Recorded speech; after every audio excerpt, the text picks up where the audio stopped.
పరిమితులు వాళ్ళకు ఉంటాయి, వాళ్ళ యాజమాన్య పరిమితులు ఉంటాయి, డబ్బు పరిమితులు ఉంటాయి, ఆదాయ పరిమితులు ఉంటాయి, కష్టాలు ఉంటాయి వాళ్ళకు కూడా. కానీ వాళ్ళు ఇస్తున్న ఒక్కొక్క ఇన్ఫర్మేషన్, ఆ పేపర్లో ఇస్తున్న ఇన్ఫర్మేషన్ కొన్ని లక్షల మందికి చేరుతుంది. చదవక మనం తెలుసుకోలేకపోతున్నాం, కానీ ఇవ్వడంలో వాళ్ళే వెనకాడడం లేదు. ఎవరు అడగకుండా మీరు సమాచార హక్కు చట్టం కింద 10 రూపాయలు దరఖాస్తు పెట్టకుండానే, మీరు 5 రూపాయలు పెట్టి పేపర్ కొనకుండానే మీకు సమాచారం ఇస్తున్నది మీడియా. ఎంత గొప్ప సంస్థ అది, ఎంత గొప్ప వృత్తి అది. నాకు నిజంగా చెప్తున్నాను, నన్ను ఏ వృత్తి గొప్పదని మీరు నన్ను అడిగితే ఇప్పుడు టీచర్ అని అంటాను, కానీ నేను టీచర్ కాకముందు నన్ను అడిగి ఉంటే మాత్రం జర్నలిజమే అంటాను. అందుకే ఆ జర్నలిజం ద్వారానే ప్రజలకు ఎక్కువగా చేరువయ్యే అవకాశం ఉంది అని నాకు తెలుసు కనుక ఇప్పటికీ నేను నాకు ఎంత కష్టమైనా సరే వారానికి 2 ఆర్టికల్స్ రాసి 2 పత్రికల్లో ప్రచురిస్తున్నాను. కనీసం హన్స్ ఇండియాలో ప్రతి మంగళవారం రాస్తున్నా. ఎవరైనా ఇంగ్లీష్ చదవచ్చుకున్న వాళ్ళు ఉంటే దయచేసి చదవండి. ప్రతి హన్స్ ఇండియా ఒక పేపర్ తెలుసా, అది కూడా నేనే చెప్పాను. హన్స్ ఇండియా ఒక పత్రిక ఉంది, ప్రతి మంగళవారం 8వ పేజీలో 7వ పేజీలో అందులో రాస్తాను. ఇక సాక్షి తెలుగు పత్రిక ఉంది, అది చాలా సర్క్యులేషన్ ఉన్న పత్రిక. మన 2 రాష్ట్రాలలో విస్తృతంగా సర్క్యులేషన్ ఉంది. నా ఆర్టికల్ 2 రాష్ట్రాల్లో కూడా వస్తుంది. ఆ 2 రాష్ట్రాల్లో ఉన్న ఒక 10 లక్షల మంది పైన పాఠకులకి నా ఆర్టికల్ అందాలన్న తపనతో నేను ప్రతి వారం ఈ మధ్యనైతే ఆర్టీఐ మీదనే రాస్తున్నాను. 2 సంవత్సరాల నుంచి రాస్తున్నా కేవలం ఆర్టీఐ గురించి. అంటే ఇప్పటికీ 100 ఆర్టికల్స్ ఆర్టీఐ గురించి రాస్తాను. కనీసం 100 ఆర్టికల్స్ ఆర్టీఐ గురించి ఇంగ్లీష్లో రాస్తాను, 100 తెలుగులో రాస్తున్నాను. నేను ఆర్టీఐ కమిషనర్ గా ఢిల్లీకి వెళ్ళక ముందు నాకు ఆర్టీఐ తెలుసు అని నేను అనుకున్నాను. అక్కడికి పోయిన తర్వాత నాకు తెలిసింది చాలా తక్కువ అని అర్థమైంది.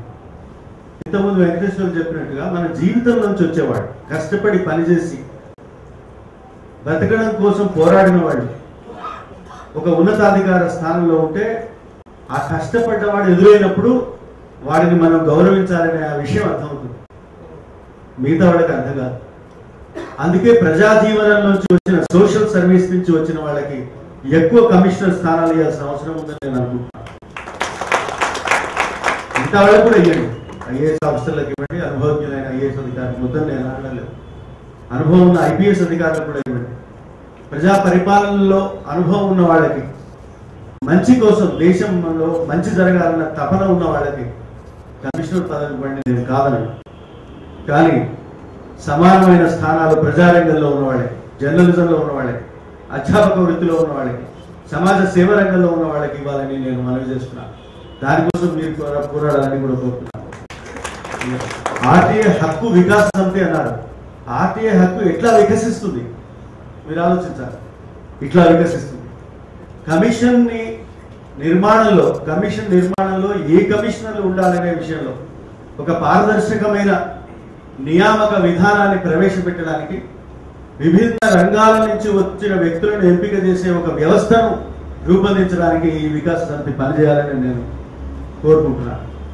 అప్పుడు మీ కష్టాల పట్ల సానుభూతి ఉండే వాళ్ళు అక్కడ ఉన్నతాధికార పీఠాల్లో ఉండే అవకాశం ఉంటుంది. అది మనం మొదలు చేయాల్సిన పని. ఇక రెండోది, మన వెంకటేశ్వర్లు గారు చెప్పిన ప్రధానమైన పాయింట్, నేను దాన్ని ఎక్స్పాండ్ చేయదలుచుకున్నాను. అదేమిటంటే దాడులు జరుగుతున్నాయి మన మీద, అడిగిన వాళ్ళ మీద దాడులు జరుగుతున్నాయి. అడిగిన వాళ్ళ మీద దాడులు జరుగుతుంటే అడిగే వాళ్ళు కొంత వ్యూహాత్మకంగా ఉండాలని నా అభిప్రాయం. అంటే ఏం చేయాలి? చట్టంలో మన పేరు చెప్పకుండానే సమాచారం అడిగే అవకాశం ఉంది సమాచార హక్కు చట్టంలో. ఇది తెలుసా మీ అందరికి? చాలా మంది తెలుసా? తెలియదు, అందుకే చెప్తున్నా. నీ పేరు చెప్పకుండానే, నీ అడ్రస్ ఇవ్వకుండానే సమాచారం అడిగే అవకాశం ఉంది. మరి ఏ అడ్రస్ పంపాలి సార్ సమాచారం? నా అడ్రస్ ఇవ్వకపోతే కదా, పోస్ట్ బాక్స్ నెంబర్ ఇవ్వు, మీ సమాచార హక్కు వికాస సమితి అడ్రస్ ఇవ్వు, పర్వాలేదు కదా. అక్కడికి పోతే 4 కార్యకర్తలు ఉంటారు, అధికారులు ఉంటారు, అక్కడ దాడి చేయడం కష్టం, 10 మంది ఉన్న చోటు. అదే నీ ఇంటి అడ్రస్ ఇస్తే మన ఇంటికి ఏం మనకి గూర్ఖా ఉంటాడా? మన ఇంటి ముందర మనకేమో లోపల గన్మెన్లు ఉంటారా? ఉండరు కదా. వాళ్ళు ఉంటే మాత్రం రక్షణ ఉంటుందంటే అది వేరే విషయం, ఉండొచ్చు.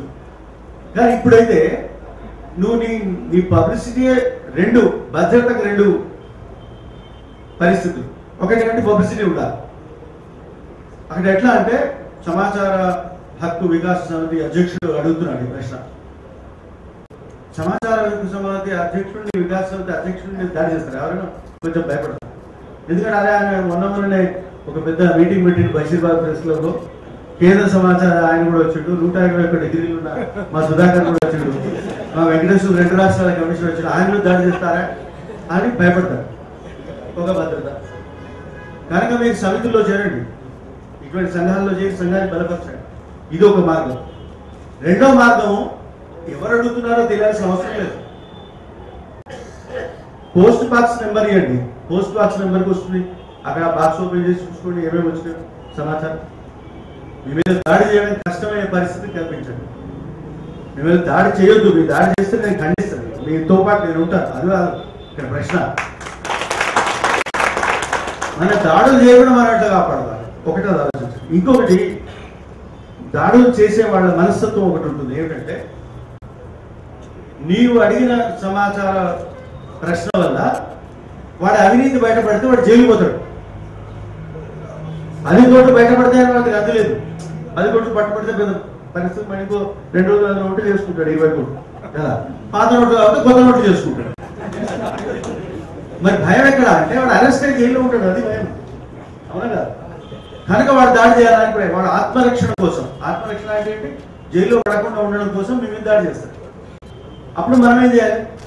ఇటువంటి వలటైల్ సబ్జెక్ట్స్ అంటే భయంకరమైన ప్రమాదకరమైన సమాచారాన్ని బయటికి లాగుతున్నప్పుడు 10 మందితో మనం ఉండాలి. 10 మంది అంటే ఏమిటి? మళ్ళీ సమితి. నన్ను అడిగితే అక్కడ సంఘం ఉపయోగపడుతుంది. ఏది? సమాచార హక్కు వికాస సమితి. ఇటువంటి సంఘం ఇక్కడ ఇది కాక మరొక సంఘం. మన సంఘాలన్నీ కలిపి ఒక సంఘం పెట్టుకోవాలి. నన్ను అడిగితే మీరంతా ఒక ఫెడరేషన్ కాదు. సంఘాలు కొట్టుకోవడానికి కాదు. సంఘం అంటేనే కలిసి ఉండడం. ఒక సంఘం మరొక సంఘంతో కొట్లాడితే సంఘాలు కలిసి ఉన్నట్టు ఎట్లయితుందండి? కాబట్టి అన్ని సంఘాలు సంఘంగా ఉండాలి, కలిసి ఉండాలి. ఎవరి కోసం? ఈ సామాజిక సంఘం కోసం. అది ఒకటి చూడండి.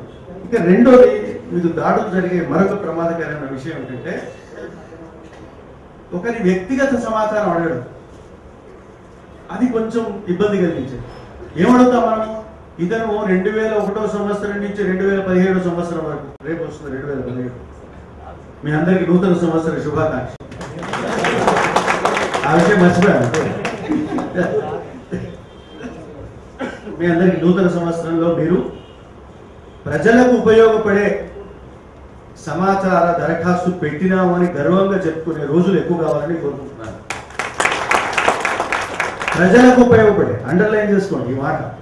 నాకు ఉపయోగపడేది కాదు. నాకు ప్రమోషన్ ఎందుకు ఇవ్వలేదు, వాడికి ప్రమోషన్ ఎందుకు ఇచ్చింది, ఇవ్వడానికి కాదు సమాచార హక్కు చట్టం.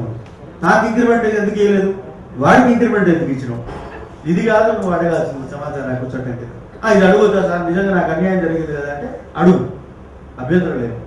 కానీ నీవు గొప్పవాడు ఎప్పుడవుతావు అంటే, ఈ సమాచార హక్కు వికాసం ఎప్పుడు జరుగుతుందంటే, మీరు ప్రజల కోసం అడిగినప్పుడు, వ్యవస్థ కోసం అడిగినప్పుడు, పథకాల అమలు కోసం అడిగినప్పుడు, అవినీతికి వ్యతిరేకంగా అడిగినప్పుడు నీకు ఉపయోగపడుతుంది.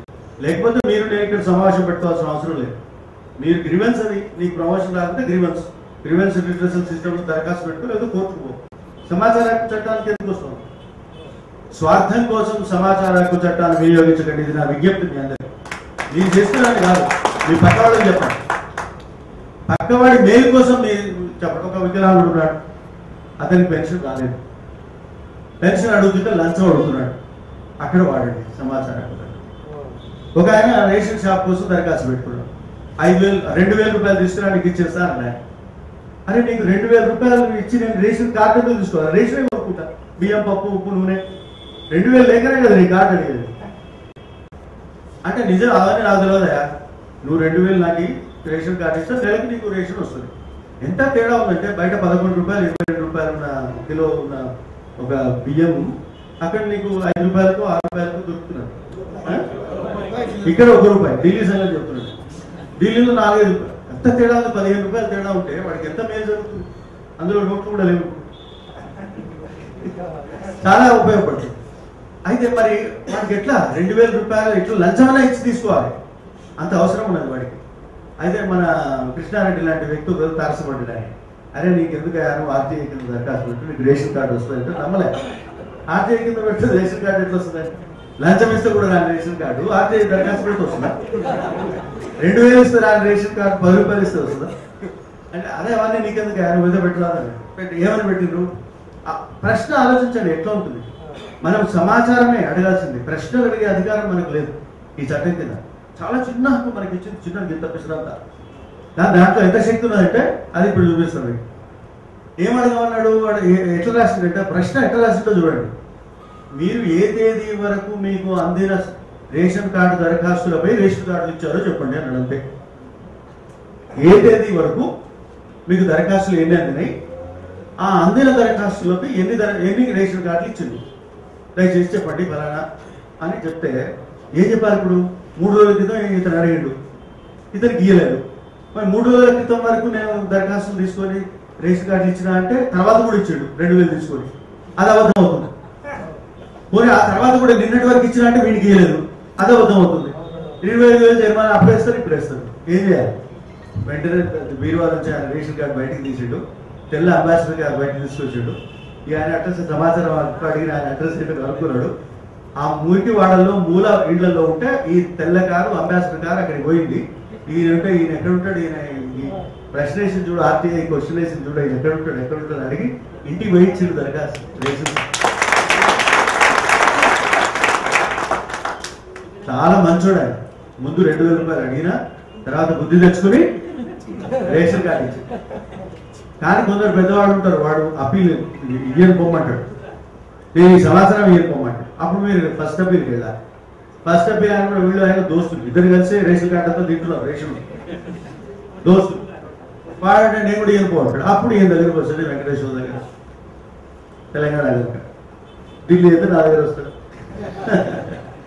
ఆయన దగ్గరికి వస్తే ఆయన ఏమైనా రేషన్ కార్డు సమాచారం దిగేవాళ్ళు ఏంటిది అంటాడు అప్పుడన్నా ఇవ్వాల్సి వస్తుంది కదా అయితే కొందరు మహానుభావులు ఎట్లున్నారంటే అంటే మీకు తెలియని ఒక కోణం చెప్తున్నా వర వెంకటేశ్వర్ల గారు సమాచారం ఇవ్వమని ఆదేశం ఇస్తే దానిపైన ఆంధ్రప్రదేశ్ హైకోర్టుకు దరఖాస్తు చేస్తున్న వాళ్ళు ఉన్నారు రేషన్ కార్డు సమాచారం మీద రిట్ అప్పీల్ వేస్తారు రిట్లు ఆ పైన సుప్రీంకోర్టు దాకా మహానుభావులు కూడా ఉన్నారు ఈ దేశంలో అంటే మీరు ఎంత ఆశ్చర్యం సరే వాళ్ళ గురించి మనం వాళ్ళ జోలి వదిలేద్దాం మనం ఎట్లా బాగుపడాలని చూసుకోండి రోడ్లు బాగలేదని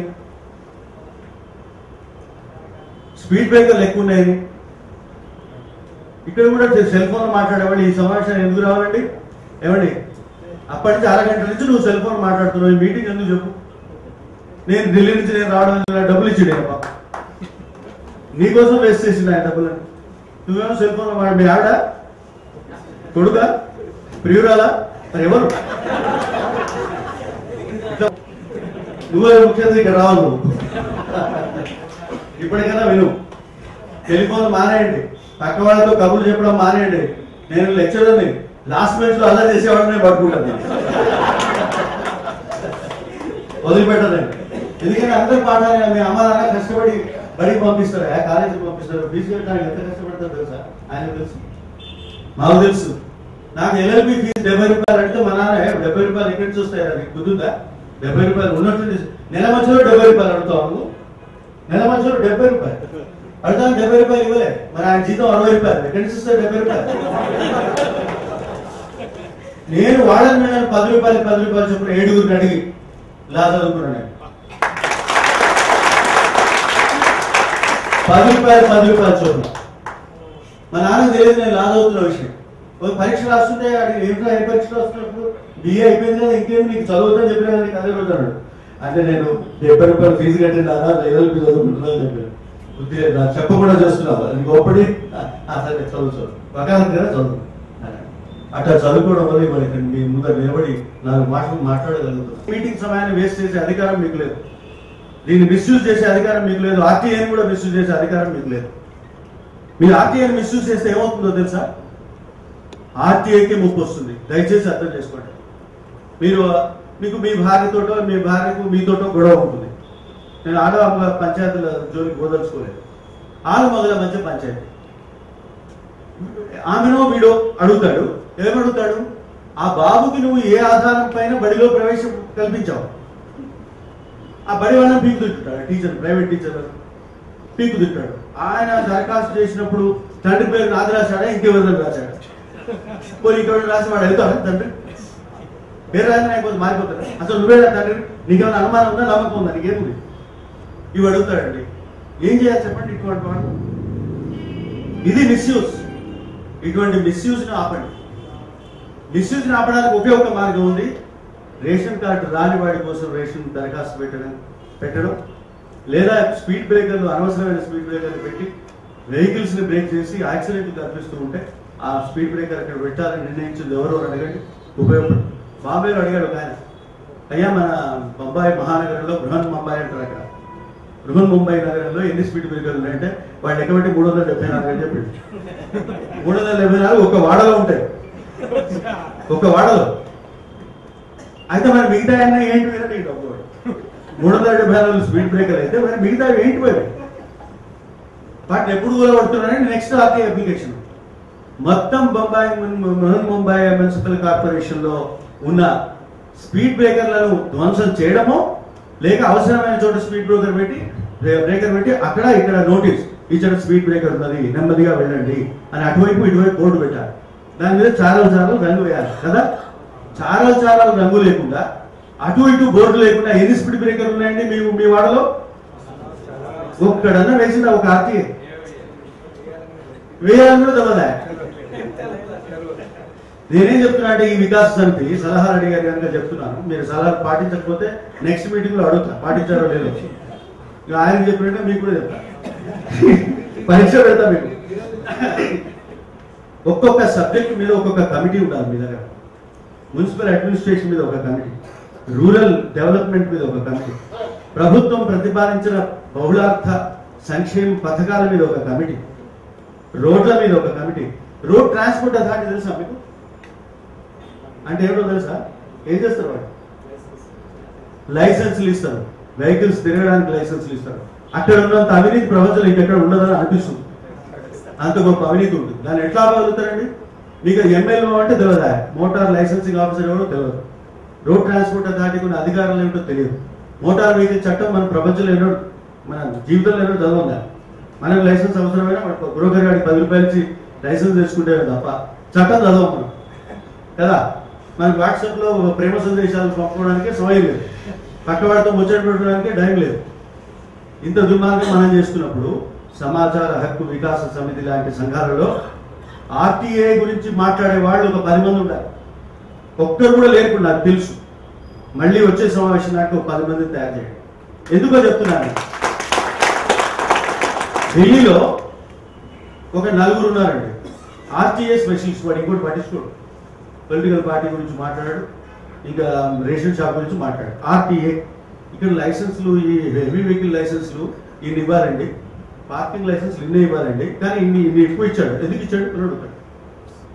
గజ వణుకుతారు ఆయన. కానీ వచ్చి అడుగుతున్నాడు ప్రశ్నలు. ఆర్టీ ఆఫీసర్ 21 మంది వచ్చారు ఒకసారి, నేనే పిలిచాను నా ముందరికి. 21 ఆఫీసర్స్ దిస్ సైడ్, ఒక్కడక్కడ వైపు. ఆ రూల్ కూడా, ఈ రూల్ ప్రకారం మీరు ఇంతమంది రావడానికి వీలేదు కదండి అన్నాడు. 20 మంది బయటకు పోవచ్చు వచ్చింది. 21 మంది ఆఫీస్ వదిలేసి ఒక సమాచార చట్టం యొక్క పరిధిలో సమాధానం చెప్పడానికి వస్తే ఆ ఆఫీస్ ఏమైపోతుందండి? అది అడిగాడు. అడిగితే ఈయన వేసిన ప్రశ్నలకు గజగజ వణుకుతూ సమాధానం చెప్పాల్సిన పరిస్థితి వచ్చింది. రోడ్ ట్రాన్స్పోర్ట్ అథారిటీలో అవినీతి 50% తగ్గిపోయింది. బికాజ్ ఆఫ్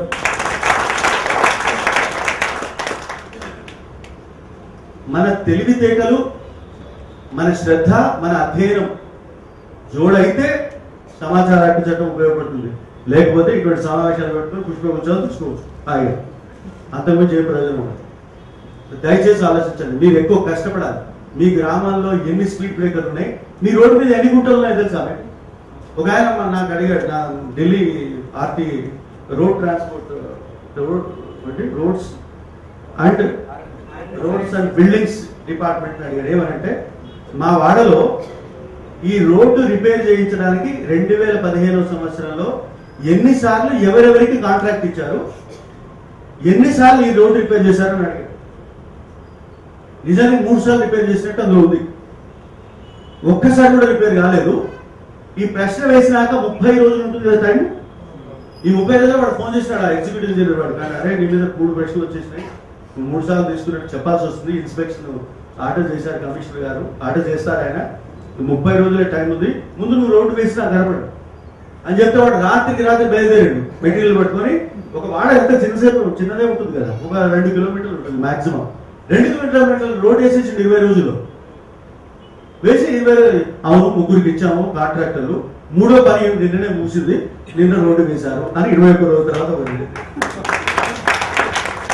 వాడు వదిలిపెట్టలే, రోడ్డు ఒక్కసారి వేసిండు, ఇంతకుముందు 2 సార్లు ఎప్పుడు వేసిందో చెప్పండి అన్నాడు. తీసుకోలేక వస్తున్నారు, అక్కడ ఏం చెప్పాలో తెలియదు, రోడ్లు వేయలేదు, డబ్బులు తినేసింది. ఇటువంటి అవినీతి మీద పోరాడేందుకు మీరు సమాయత్తం అయితే మీ సమితికి మీరు కాదు, నేను అడుగుతా, ఏమండి మీ వార్షిక సమావేశం ఎప్పుడు పెడతా, నేను వస్తాను మీ మీటింగ్. అటువంటి ఉన్నత స్థాయికి మీరు ఎదగాలని నేను కోరుకుంటున్నా. ఒక్కొక్క సబ్జెక్ట్ మీద, అర్బన్ డెవలప్మెంట్ మీద ఒకరు, రోడ్ ట్రాన్స్పోర్ట్ మీద ఒకరు, ఎన్విరాన్మెంట్ మీద ఒకరు, జనరల్ అడ్మినిస్ట్రేషన్ మీద ఒకరు. మీరు ఎన్ని పోర్ట్ఫోలియోలు మంత్రులకు ఉంటాయో మిత్రమా, మీ దగ్గర ఒక మంత్రివర్గం ఉండాలి.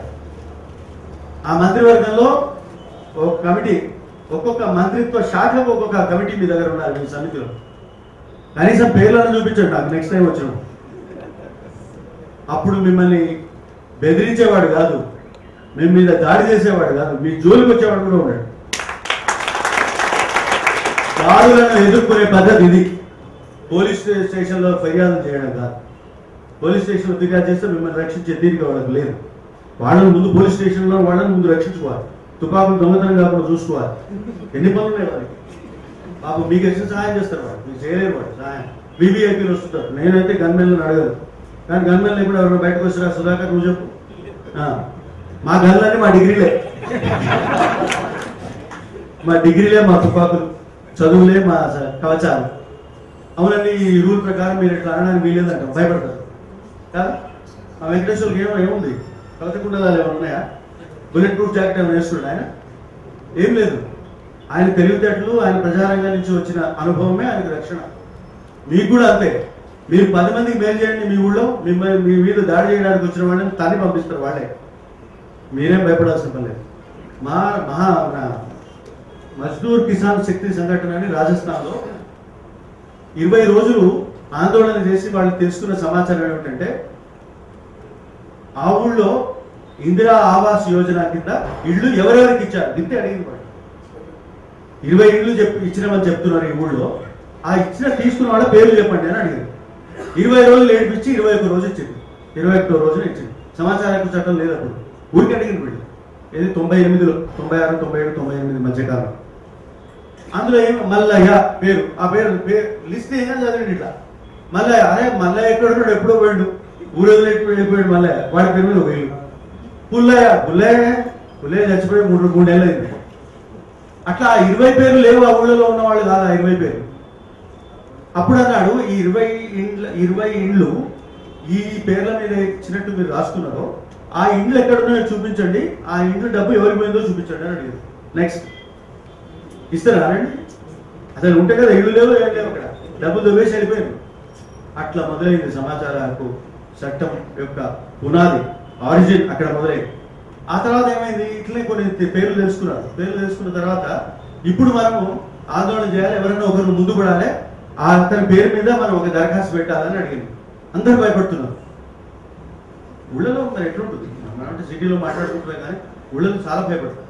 అందరూ భయపడుతుంటే ఒక దివ్యాంగుడు, ఒక 2 కర్రలు ఉన్నాయని, ఒక ముసలాయన 2 చేయుత కర్రలతో నడిచే ఒక పెద్ద మనిషి వచ్చి నేను అడుగుతాను, నా పేరు మీద అడగండి అంటే, నీకు ఎంత ధైర్యం, నువ్వు అసలు దీన్ని ఈజీగా కొట్టవచ్చు కదా, నువ్వు రక్షించుకోలేవు, నీకు ఎంత ధైర్యం, నువ్వు అడుగుతాను ఎట్లా అంటున్నావు, నువ్వు ఎందుకన్నావు చెప్పు, నీకు ఏం ధైర్యంతో అన్నావు అంటే, ఆయన ఏమన్నాడు, సార్ మీరు ఇంతమంది 200 మంది కలిసి మీటింగ్ పెట్టి ఎవరి పేరు మీద దరఖాస్తు పెట్టాలని అడుగుతుంటే అందరూ భయపడుతున్నారు కదా, మీ అందరి తరఫున నేను అడుగుతున్నా అని తెలిస్తే నా మీద దాడి చేస్తే మీ అందరికి తెలుస్తుందని వాడికి తెలియదా?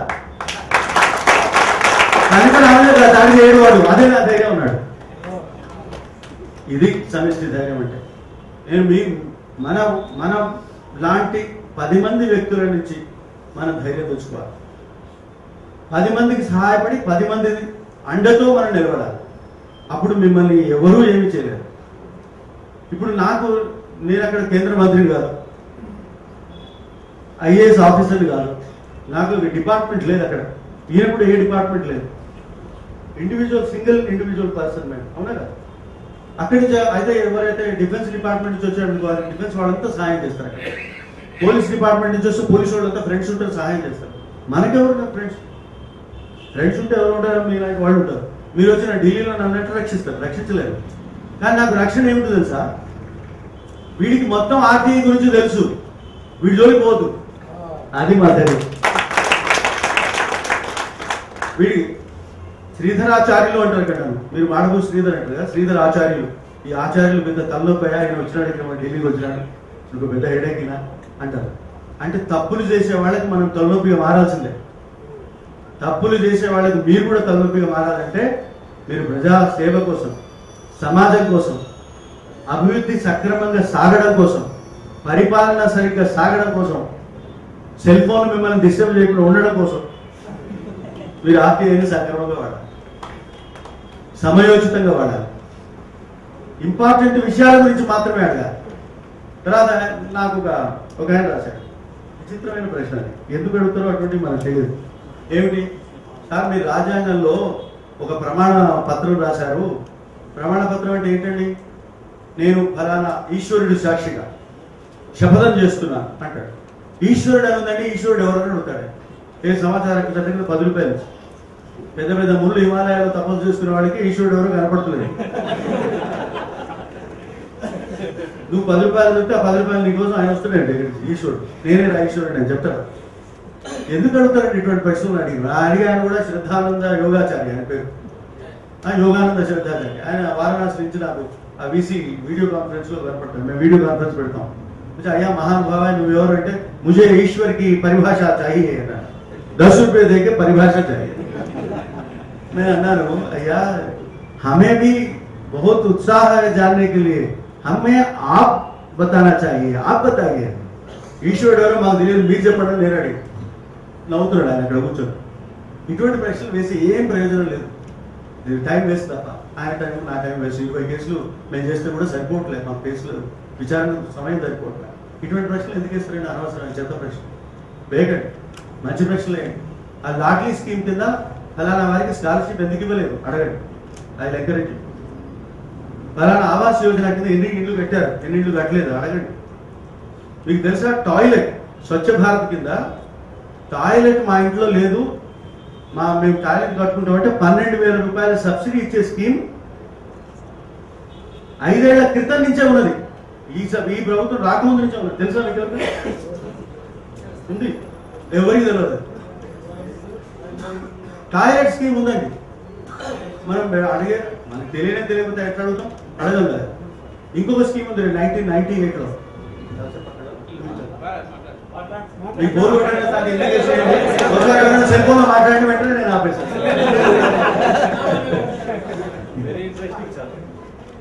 96-97 సంవత్సరంలో ఒక స్కీమ్ ఉండే కేంద్ర ప్రభుత్వంలో. ఏం స్కీమ్ అంటే, అది సైన్యంలో చేరి దెబ్బతిని బయటకు వచ్చిన వాళ్ళు ఉంటారు కదా, అంటే కాల్ చేయి విరుగుతుంది, వాళ్ళకి వేరే ఉద్యోగాలు దొరకవు, వాళ్ళకి పెట్రోల్ బంక్ డీలర్షిప్ ఇవ్వాలి అని ఒక స్కీమ్ ఉంది. Educated unemployed young persons plus educated ex service men కి పెట్రోల్ బంకులు ఇవ్వాలనే ఒక స్కీమ్ ఉంది. ప్రతి ఆయిల్ సంస్థ కొంత పర్సెంటేజ్ పెట్రోల్ బంకులు వాళ్ళకి ఇవ్వాలి. దేశం మొత్తం మీద 250-300 ఉంటాయి. పెట్రోల్ బంక్ ఇస్తే వాడి జీవితం వెళ్ళిపోతుంది కదా, ఒక ఉద్యోగం దొరికినట్టే. అట్లనే స్వాతంత్ర సమరయోధులకు ఇవ్వాలి అని కూడా ఉంది, సీనియర్ సిటిజన్స్కి ఇవ్వాలని కూడా ఉంది. కానీ ఈ స్కీమ్ గురించి ఎవరికి తెలియదు. ఆ పెట్రోలియం మినిస్టర్ గారు ఉంటారు కదా, పెట్రోలియం మినిస్టర్ గారు పిఎస్కి తెలుసు, పర్సనల్ సెక్రటరీకి తెలుసు, పర్సనల్ అసిస్టెంట్కి తెలుసు, క్లర్క్కి తెలుసు, ఆఫీస్ సూపరింటెండెంట్కి తెలుసు. అంత ఇంకెవరికి తెలియదు. సార్ ఎవరికి తెలుసు సార్, మనం ముగ్గురమే పంచుకుంటున్నాం సార్ ప్రతిసారి. ఇక వాడి బంధువులకు ఒక 10 మందికి ఇచ్చినాం డీలర్షిప్, వీడి బంధువులకు ఒక 10 మంది, మిగతా అమ్ముకుందాం సార్ డబ్బులు వస్తాయి. అట్లా అమ్ముకొని కొన్ని కోట్ల రూపాయల విలువైన డీలర్షిప్లను అమ్మి కోట్లు సంపాదించుకున్నారు సార్. నెక్స్ట్ టైం ఇప్పుడు కాదు, నెక్స్ట్ టైం మీకు ఇస్తారు, అట్లా పంచుకోవడం అన్నమాట. అయితే మన సుధాకర్ లాంటి ఒక వ్యక్తి, అరుణ్ శౌరి వాడి నాన్న, ఆయన ఒక పబ్లిక్ ఇంట్రెస్ట్ లిటిగేషన్ వేసాడు కామన్ కాజ్ పేరు మీద వేసి, అయ్యా ఈ స్కీమ్ అవుతుంది, ఈ స్కీమ్ కింద ఎవరెవరికి మీరు డీలర్షిప్లు ఇచ్చిండ్రు, ఏ క్రైటీరియా మీద ఇచ్చిండ్రు, ఈ 5 ఏళ్లలో చెప్పండి అని అడిగాడు. అంటే మన సమాచార హక్కు చట్టం కింద 10 రూపాయలు కట్టి వేసే ప్రశ్న ఆయన రిట్ పిటిషన్ రూపంలో వేసింది సుప్రీంకోర్టులో. వేస్తే సుప్రీంకోర్టు ఆదేశించింది వాళ్ళకి, వాళ్ళు ఆ ఫైల్స్ అన్ని ముద్ర పెట్టింది. ఆ ఫైల్స్ అన్ని ముద్ర పెడితే కుంభకోణం సంగతి తెలిసింది అంతే. ఎక్కువ ఏం చేసింది తెలుసా, 50 లక్షల రూపాయల జరిమానా మంత్రి గారి మీద వేసింది సుప్రీంకోర్టు, మంత్రి గారి మీద. తర్వాత మాట చెప్తే మీరు చప్పట్లు కొట్టాలన్నా వద్దా ఆలోచించుకోవాల్సి వస్తుంది. తర్వాత గవర్నమెంట్ ఏం చేసింది తెలుసా, దాని మీద అప్పీల్ పోయి పెద్ద ల్యాండ్ను 2 కోట్ల రూపాయలు ఖర్చు పెట్టింది. ఏది 50 లక్షల రూపాయల ఫైన్ రద్దు చేసుకోవడానికి 2 కోట్లు ఖర్చు పెడితే ఆయన వాదించిన వాదనకు భయపడి 50 లక్షల ఫైన్ రద్దు చేసింది సుప్రీంకోర్టు. ఇప్పుడు చప్పట్లు కొట్టే అవకాశం మనకు లేదు.